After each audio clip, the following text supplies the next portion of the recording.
بھی دیکھ لیا اللہ نے قیام اللیل جو ہے اسے فرض نہیں ٹھہرایا تطوعا، قرآن مجید میں بھی اس کا کوئی ذکر نہیں، احادیث میں اس کی تشویق و ترغیب پوری موجود ہے۔ ایک اور حدیث بھی ہم بعد میں پڑھیں گے اس پر۔ اس کا پس منظر کیا تھا کہ اس کو چھوڑ دیا گیا۔ اب ظاہر بات ہے مسلمانوں میں کمزور بھی ہیں، مسلمانوں میں وہ مزدوری کرنے والے بھی ہیں، روزہ تو فرض ہے ان پر، چاہے مئی کا مہینہ ہے اور گندم کاٹنی ہے، روزہ پھر بھی رکھنا ہوگا، یہ سب کچھ ہے، لیکن یہ کہ رات کو پھر کھڑے رہنا ان کے لیے جاگنا ممکن نہیں ہے، لہذا ان کے اوپر یہ چیز فرض نہیں۔ حضور نے تراویح کی نماز یا قیام اللیل نہ اسے فرض قرار دیا، نہ اس کے باجماعت کوئی اہتمام کیا مستقل، صرف 3 راتیں آپ نے جماعت کروائی ہے، اس میں 8 رکعتیں آپ نے پڑھی ہیں کہ جو آپ کا معمول تھا تہجد کا وہ پڑھی، اور تہجد کے وقت ہی جماعت کرائی ہے۔ یہ ہے وہ حدیث، اس کے علاوہ کسی نماز تراویح جو ہے جو ہم پڑھتے ہیں 20 رکعتیں عشاء کے ساتھ متصل، اس کا کوئی ذکر نہ دور نبوی میں ہے نہ دور صدیق اکبر میں ہے۔ یہ دور حضرت عمر کی خلافت میں ہوا ہے، اور ہم نہیں کہہ سکتے کتنے سال کے بعد ہوا ہے۔ حضرت عمر رضی اللہ تعالیٰ عنہ کی خلافت کا دور جو ہے وہ تو 10 برس ہے، ہو سکتا ہے 5 برس کے بعد ہوا ہو، 6 برس کے بعد ہوا ہو، 12 ہوا ہے ان کے عہد میں۔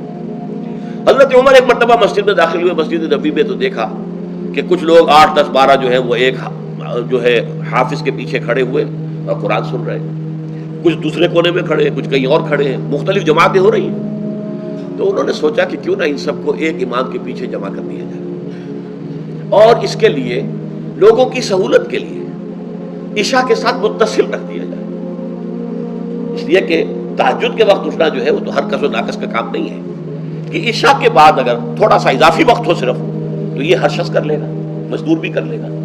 لہذا آپ نے یہ نظام تجویز فرمایا کہ عشاء کے متصلاً بعد 20 رکعت نماز پڑھی جائے اور ایک امام کے پیچھے پڑھی جائے۔ یہ گویا کہ اجتہاد ہے حضرت عمر رضی اللہ تعالی عنہ، اس کو آپ نے خود بدعت بھی قرار دیا ہے، لیکن بدعت حسنہ۔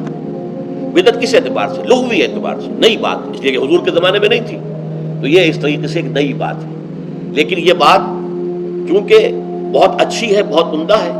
آپ جب یہ نظام چل پڑا تو ایک دن مسجد میں آئے، دیکھا کہ بڑی بھری مسجد ہے، صحابہ کھڑے ہیں اور ایک امام کے پیچھے قرآن سن رہے ہیں۔ آپ نے فرمایا نعم البدعۃ ھذہ، یہ جو ہم نے نئی بات شروع کی ہے یہ بہت اچھی ہے، بہت عمدہ ہے۔ اب یہاں سے فرق واقع ہو گیا ہے، ایک تو اہل تشیع جو ہے وہ تو ویسے ہی حضرت عمر سے بہت دشمنی رکھتے ہیں، عناد رکھتے ہیں، تو حضرت عمر کے اجتہادات سے انہیں نفرت ہے، انہیں دوری ہے، چاہے وہ کوئی سا بھی حضرت عمر کا اجتہاد ہو۔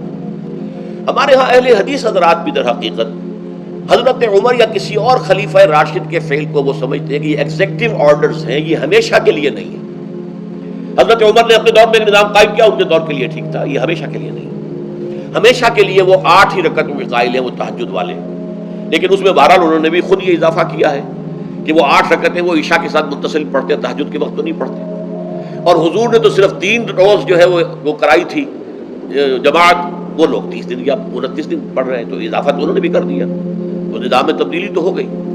لیکن اہل سنت جو کہلاتے ہیں، ہمارے جو 4 جو ہیں، جو ہمارے مسلک ہیں، حنفی، مالکی، شافعی، حنبلی، ان کا اتفاق ہے اس پر حضرت عمر کا، کیونکہ ان کے سامنے اصول یہ ہے کہ حضور نے فرمایا علیکم بسنتی وسنت الخلفاء الراشدین المہدیین، تم پر لازم ہے کہ میری سنت کو پکڑو مضبوطی کے ساتھ، اور میرے خلفاء راشدین مہدیین جو ہیں ان کی سنت کو پکڑو۔ اس اصول سے یہ 4 فقہ جو ہیں حضرت عمر کے اجتہادات جو ہیں ان کو بھی پابندی سمجھتے ہیں کہ تمام عمر کے لیے قیامت تک کے لیے امت مسلمہ پر ان کی پیروی لازم ہے، لہذا اس میں اجماع ہے۔ اور یہاں تک کہ یہ سب سے آخری جو اس میں مسلک پیدا ہوا ہے زمانی اعتبار سے، سب سے پہلے مسلک جو ہے حنفی پیدا ہوا ہے، پھر مالکی پیدا ہوا ہے، پھر شافعی پیدا ہوا ہے، اور پھر حنبلی آخری ہے۔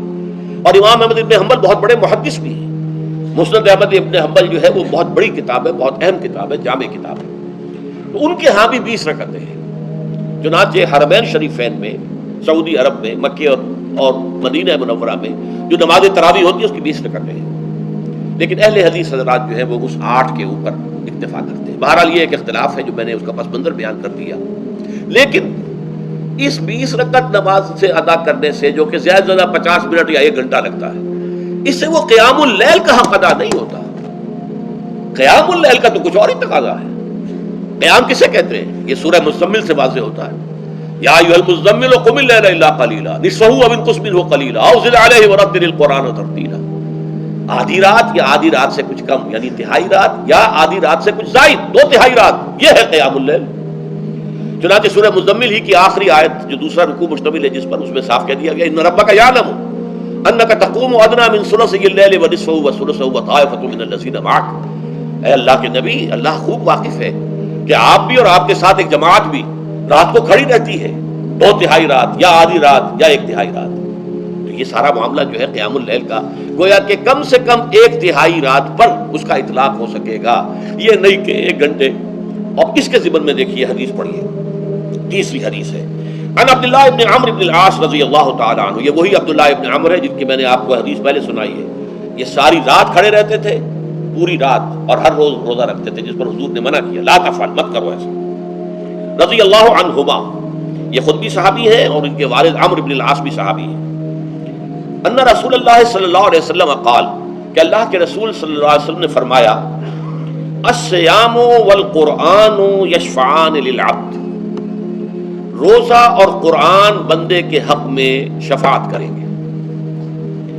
یقول الصیام، روزہ ہی عرض کرے گا اللہ کی جناب میں، اے رب پروردگار، انی منعتہ الطعام والشہوات بالنہار، میں نے تیرے اس بندے کو دن کے دوران کھانے پینے سے اور اپنی شہوت کا تقاضا پورا کرنے سے روکے رکھا، یہ میری وجہ سے روکا رہا، تو میری شفاعت اس کے حق میں قبول فرما.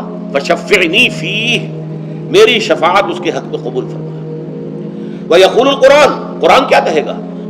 منعتہ النوم باللیل، میں نے اسے رات کے وقت سونے سے، نیند سے روکے رکھا. فشفعنی فیہ، تو اس کے حق میں میری شفاعت قبول فرما. حضور فرماتے ہیں فیشفعان، ان دونوں کی شفاعت قبول کی جائے گی.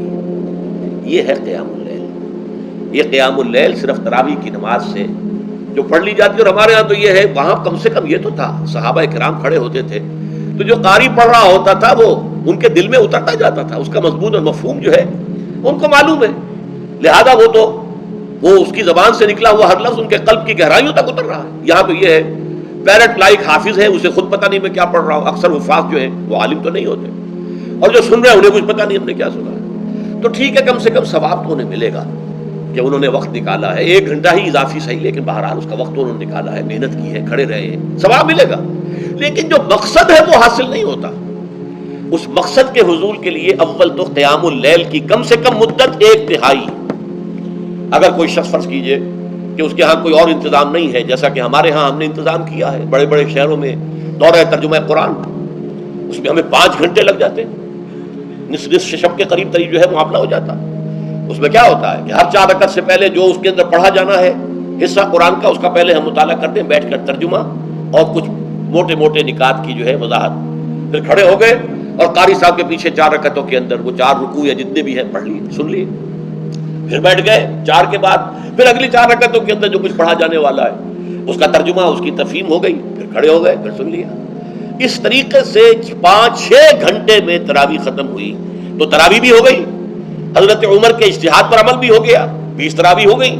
لیکن یہ ہے کہ اس کے ساتھ جو اصل غرض و غایت ہے قیام اللیل کی، وہ بھی حاصل ہو گئی. یہ ہم نے 17 سال پہلے شروع کیا تھا یا 18 سال پہلے، اور وہ انشاءاللہ اللہ کے فضل و کرم سے اب چل رہا ہے. بڑے بڑے شہروں میں ہو رہا ہے، لاہور میں جن مقامات پر ہو رہا ہے وہ تازہ جو ندائے خلافت ہے اس کے اندر آپ اس کی فہرست دیکھ لیں. کراچی میں تو اس سے غالباً 3 گنا مقامات کے اوپر وہ کام ہو رہا ہے، اور دوسرے شہروں میں بھی ہو رہا ہے. تو اس سے در حقیقت وہ غرض و غایت، وہ حکمت جو ہے پوری ہوتی ہے کہ یہ دونوں چیزیں پیرلل ہیں. من صام رمضان ایمانا واحتسابا غفر له ما تقدم من ذنبه ومن قام رمضان ایمانا واحتسابا غفر له ما تقدم من ذنبه. تو صیام اور قیام جو ہے ان دونوں کا حق ادا ہو جاتا ہے.